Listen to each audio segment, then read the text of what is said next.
one of the fascinating things about Nuer culture and society is that there are major variations within it, from east to west in different areas. And when I first went there in South Sudan, or Southern Sudan at the time, in the early 80s, Nuer themselves had certain stereotypes about themselves. For example, the people, the Dinka and Anyuak-occupied, or the Eastern Nuer, people living on that side of the bank, the Lao, tended to see themselves as more flexible, more adaptable, more willing to jump into new situations, social situations, than their Western cousins.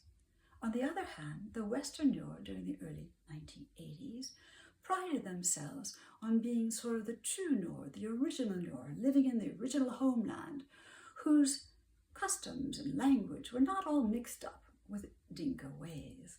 Now, these stereotypes, which people told about themselves, were significant, especially for me, who wanted to understand not Nuer as some big block, but also to appreciate all the regional variations within them. And this idea that the Eastern Nuers were somehow more adaptable alerted me to the fact that actually, in reality, there were a lot of historical circumstances that kind of nurtured this kind of let's try it, or adaptability of the Eastern Nuer compared to their Western cousins. For example, we all know that during the 1820s and on, there was a huge migration of Nuer, following Lacho and others, across the White Nile, out of the homeland, which is, the Naath,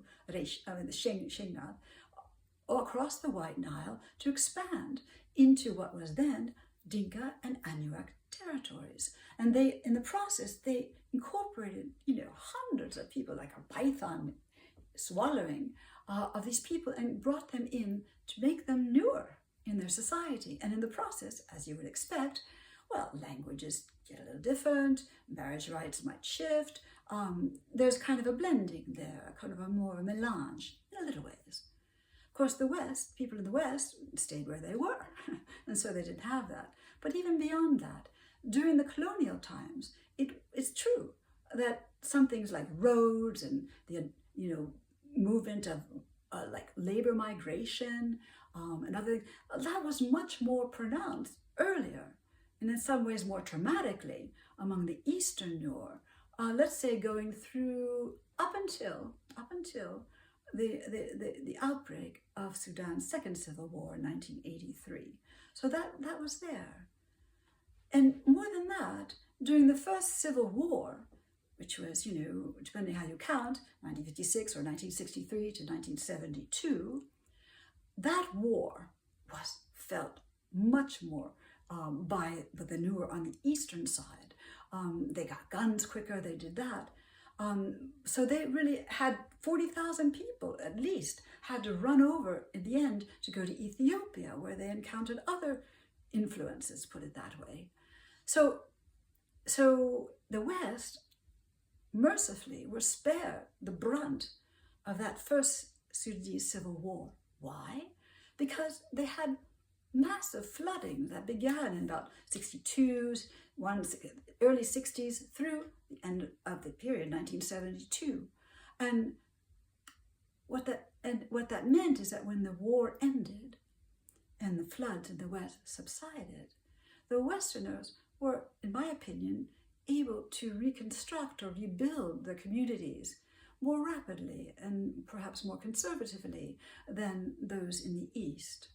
Just one example, after the first Civil War, the Westerners who are coming back from Easterners coming back from Ethiopia, they brought with them, a massive wave of Christian conversion, grassroots conversion, okay?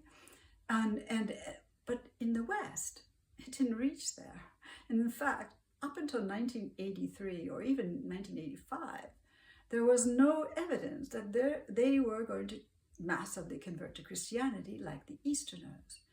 Now, what happened then, and I'm sad to say, is of course, when the Second Civil War, which was much more brutal, erupted in 83, and then of course it went till 2005, unfortunately, the Western Nuer really felt the brunt front of that war.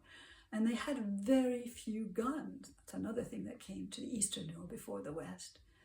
And so they suffered, plus, the oil and other things. So these things have changed. And now, of course, during the Second Civil War, we had mass displacement and stuff. But what I'm trying to say is it's important when you think about learning history or the history of the Nuer or studying the culture, it's important to be aware and keep in mind regional variations.